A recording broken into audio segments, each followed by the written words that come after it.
Hello my stars, कैसे हैं आप लोग। हम अभिजीत बैनर्जी।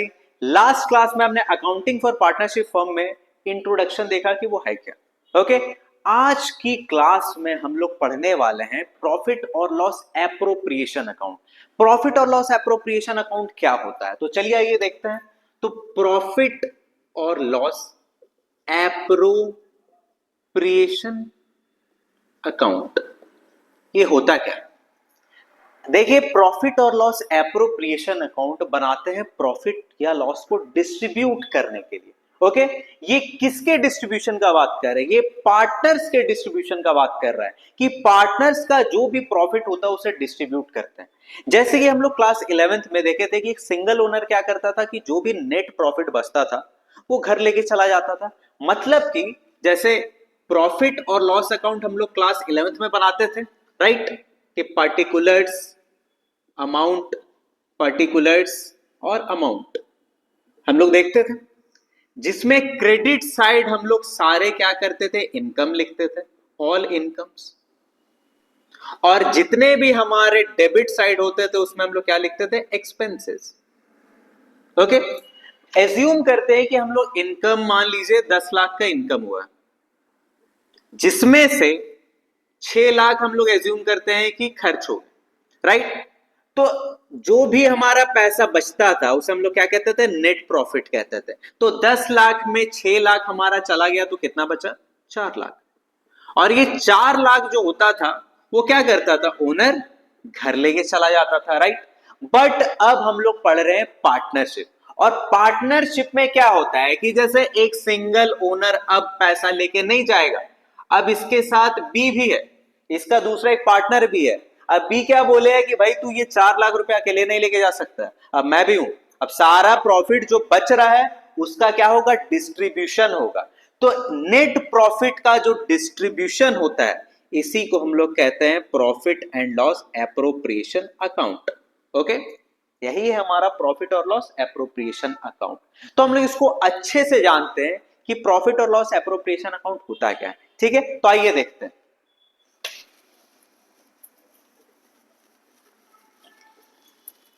सबसे पहले हम लोग जो बनाएंगे इसमें वो है इसका फॉर्मेट, कि प्रॉफिट और लॉस एप्रोप्रिएशन अकाउंट का फॉर्मेट क्या होता है। तो फॉर्मेट हम लोग देखते हैं, सबसे पहले इसका फॉर्मेट होता है पर्टिकुलर्स, अमाउंट, पर्टिकुलर्स और फिर अमाउंट।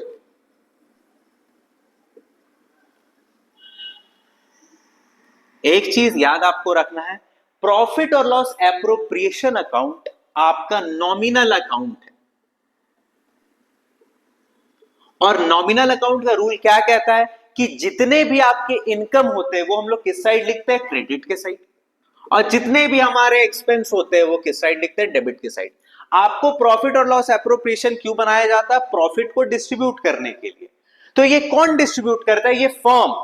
फर्म का जो भी बेनिफिट होगा वो हम लोग क्रेडिट साइड में लिखेंगे, और फर्म को जो पार्टनर्स को पैसे देने होंगे वो किस साइड लिखेंगे, डेबिट साइड में। ओके, तो अब हम लोग स्टार्ट करते हैं। अभी हमने जैसे एज्यूम किया था कि नेट प्रॉफिट जो है, नेट प्रॉफिट हमारा कितना आया था, 4 लाख रुपए।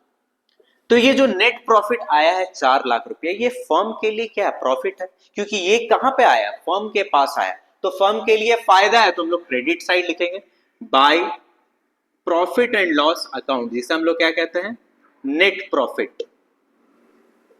ओके, तो नेट प्रॉफिट हमारा कितना है, 4 लाख रुपए।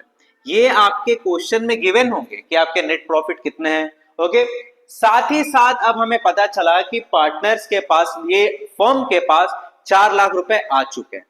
तो 4 लाख रुपए फर्म के पास आया, फर्म तो खुश है, पर उसे यह भी पता है ये 4 लाख में उसे कुछ डिस्ट्रीब्यूट भी करने हैं पार्टनर्स को। तो सबसे पहला चीज क्या डिस्ट्रीब्यूट करता है, तो सबसे पहला चीज वो डिस्ट्रीब्यूट करेगा आईओसी, मतलब इंटरेस्ट ऑन कैपिटल। तो इंटरेस्ट ऑन कैपिटल हम लोग मान लेते हैं कि दो पार्टनर को टोटल 50,000 रुपए, तो 50,000 रुपए डिस्ट्रीब्यूट करना है। 25,000 किसको देना है, ए को, और बी को कितना देना है, 25,000 रुपए। तो हम लोग इसको लिखते हैं कि to interest on capital, interest on capital A को हमें देने हैं 25,000 रुपए और बी को हमें कितने देने हैं, इसे भी 25,000 रुपए देने हैं। तो टोटल कितना देना हो गया, 50,000 रुपए। तो फर्म ने 4 लाख रुपए कमाए थे, जिसमें से 50,000 रुपए इंटरेस्ट ऑन कैपिटल में चला गया, राइट। अब साथ ही साथ फर्म को यह भी पता है कि ए को सैलरी भी देना है, ए को सैलरी भी देना है, तो टू एज सैलरी, ए को क्या देना है, सैलरी भी देना है। तो ए को मान लेते हैं हम लोग 50,000 रुपए, उसको भी सैलरी देना है, राइट। साथ ही साथ उसे यह भी पता है कि बी को बोनस कमीशन भी देना है, तो यहां पे लिखते हैं बी को क्या मिल रहा है, बोनस भी मिल रहा है और कमीशन भी मिल रहा है। बी को क्या मिल रहा है, कमीशन और बोनस दोनों। कितना मिल रहा है, 50,000 रुपए इसे भी मिल रहा है, ठीक है। ये अभी हम लोग एज्यूम कर रहे हैं एक नंबर की, नहीं इतना मिल रहा है। अब साथ ही साथ फर्म को यह भी पता है कि कुछ पैसे हमें फ्यूचर सेविंग के लिए रख देने चाहिए, क्योंकि अगर कोई भी इमरजेंसी प्रॉब्लम आता है तो उस पैसे के बदौलत क्या होगा, हम लोग बिजनेस को बैलेंस कर सकते हैं, ठीक है। तो उसे हम लोग क्या कहते हैं, रिजर्व। तो रिजर्व फिलहाल के लिए क्या एक तरीके का एक्सपेंस है, तो टू रिजर्व अकाउंट, रिजर्व मान लेते हैं हम लोग 1 लाख रुपए फर्म ने रख दिए, ठीक है। अब देखिए इतना कुछ क्या हुआ, फर्म ने दे दिया, मतलब पार्टनर्स को क्या किया कि डिस्ट्रीब्यूट कर दिया, साथ ही साथ वैल्यू जितने भी वैल्यू थे, ठीक है। तो अब हम लोग आगे क्या देखेंगे कि इतना चीज हमने क्या हुआ, डिस्ट्रीब्यूट कर दिया और फर्म के पास कितना 4 लाख रुपए बचे हुए। अब यहां पे ये सवाल उठता है, क्या सर 4 लाख के बदौलत भी फर्म को कुछ प्रॉफिट मिलते हैं? बिल्कुल मिलता है, क्योंकि पार्टनर ड्राइंग्स बिजनेस से लेते हैं और ड्राइंग्स लेने के बाद उन्हें फर्म को क्या भरना पड़ता है, उसका इंटरेस्ट। तो हम लोग के लिए क्या होगा, फर्म के लिए क्या होगा, बेनिफिट होगा। तो बाय इंटरेस्ट ऑन ड्राइंग्स, तो ड्राइंग्स का जो पार्टनर इंटरेस्ट भरेगा फर्म को, वो फर्म के लिए क्या होता है, फायदा होता है। तो मान लीजिए ए भी भर रहा होगा, बी भी भर रहा होगा, कितने भर रहा है अभी हम लोग इसको नहीं लिखते हैं, ठीक है। यहां पे बस इतना याद रखिए कि इंटरेस्ट ऑन ड्राइंग्स फर्म के लिए फायदा होता है, ठीक है। हमारे पास टोटल, अब इसे टोटल करते हैं, ये पैसा क्या हो गया, दे दिया।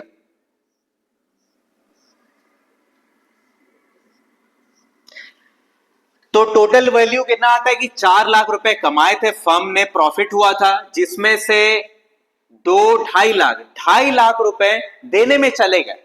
अब हमारे पास बच कितना रहा है, तो 4 लाख में 2.5 लाख चले गए, तो कितने बचे, 1,50,000। तो ये 1,50,000 अभी भी क्या है, फर्म के पास बचा हुआ है। तो ये पैसा जो बचा हुआ वो क्या होगा, फर्म पार्टनर्स को डिस्ट्रीब्यूट कर देगा। और किस रेशियो में, अगर कोई रेशियो दिया हुआ है तो उसमें बांटेंगे, बट मान लेते हैं अभी हम लोग एज्यूम करते हैं कि हमने कोई रेशियो या डीड नहीं बनाया, तो दो पार्टनर क्या करेगा, उसे इक्वली बांटेगा। इक्वली का मतलब क्या होता है, अगर कह रहा है कि इक्वली डिस्ट्रीब्यूट हो रहा है, इसका मतलब होता है 1:1, मतलब टोटल कितना हो गया, 2। ए का रेशियो कितना हो गया, 1/2, और बी का भी रेशियो कितना हो गया, 1/2। मतलब लिखेंगे हम लोग टू डिविजिबल प्रॉफिट। सर ये डिविजिबल प्रॉफिट का मतलब, डिविजिबल प्रॉफिट मतलब जैसे कि हम लोग प्रॉफिट और लॉस अकाउंट बनाते थे, तो उसमें एक सिंगल ओनर लास्ट में पैसा बचता था, वो क्या लिखता था, नेट प्रॉफिट। पर जब पार्टनर्स के बीच जब डिस्ट्रीब्यूशन होता है, तो प्रॉफिट और लॉस एप्रोप्रिएशन जब हम लोग डिस्ट्रीब्यूट करते हैं, तो लास्ट में ये जो पैसा बच जाता है सबको देने के बावजूद भी, पार्टनर्स को देने के बावजूद भी, तो उसे क्या कहते हैं, डिविजिबल प्रॉफिट। और ये डिविजिबल प्रॉफिट क्या होगा, दो पार्टनर अपने में डिस्ट्रीब्यूट कर लेंगे। अगर कोई डीड बना हुआ है तो उस रेशियो में, और अगर नहीं बना हुआ है तो क्या होगा, दोनों इक्वली बांट लेगा। तो लिखेंगे ए 1,50,000 इंटू 1/2, इसका वैल्यू निकालेंगे तो कितना होगा, 75,000, ओके। और बी का भी क्या होगा, 1,50,000, इसका भी वैल्यू निकालेंगे 1/2, तो कितना हो जाएगा, 75,000। तो ये क्या हो गया, दोनों में डिस्ट्रीब्यूट हो गए। यही क्या था आपका P&L एप्रोप्रिएशन अकाउंट। तो P&L एप्रोप्रिएशन क्यों बनाया जाता है, प्रॉफिट को डिस्ट्रीब्यूट करने के लिए। ये क्या है, नॉमिनल अकाउंट है। तो पार्टनर्स क्या होता है, सॉरी फर्म के पास क्या क्या चीज आता है, एक नेट प्रॉफिट, और उसे एक्स्ट्रा में क्या मिलता है, इंटरेस्ट ऑन ड्रॉइंग्स मिलता है, ठीक है। और बाकी फर्म को, पार्टनर्स को क्या क्या देने होते हैं, interest on capital, salary, bonus, reserve, और उसके बावजूद कुछ बच जाता है तो वो क्या होता है, डिविजिबल प्रॉफिट। और डिविजिबल प्रॉफिट क्या होता है, दो पार्टनर, तीन पार्टनर या जितने पार्टनर है उसमें क्या होता है, डिस्ट्रीब्यूट हो जाते हैं। या तो अगर डीड में रेशियो लिखा हुआ है तो उसमें, और अगर डीड नहीं बना हुआ है तो हम लोग इक्वली डिस्ट्रीब्यूट करते हैं, तो इसी को क्या बोलते हैं, P&L एप्रोप्रिएशन अकाउंट। ओके, तो आज की क्लास में हमने प्रॉफिट और लॉस एप्रोप्रिएशन अकाउंट बनाना सीख लिया कि कैसे बनता है। ओके, अब नेक्स्ट क्लास में हम लोग देखेंगे इंटरेस्ट ऑन कैपिटल निकालना सीखेंगे, कि जैसे अभी तो मैंने एज्यूम किया था कि यहाँ पे 50,000 है, पर सर इसे निकालते कैसे, ये अब हम लोग नेक्स्ट क्लास में देखेंगे। फिर सैलरी कैसा होता है, सैलरी भी अलग अलग तरीके के होते हैं, कभी आपका पर मंथ का होता है, पर क्वार्टर होता है, पर एनम होता है, ठीक है। रिजर्व नहीं निकालते हैं, इंटरेस्ट ऑन ड्राइंग निकालना सीखेंगे। ये सारे चीज क्या है हम लोग नेक्स्ट क्लास में देखेंगे। तो आज के क्लास के लिए इतना ही, अब नेक्स्ट क्लास में मिलते हैं। Okay, thank you so much.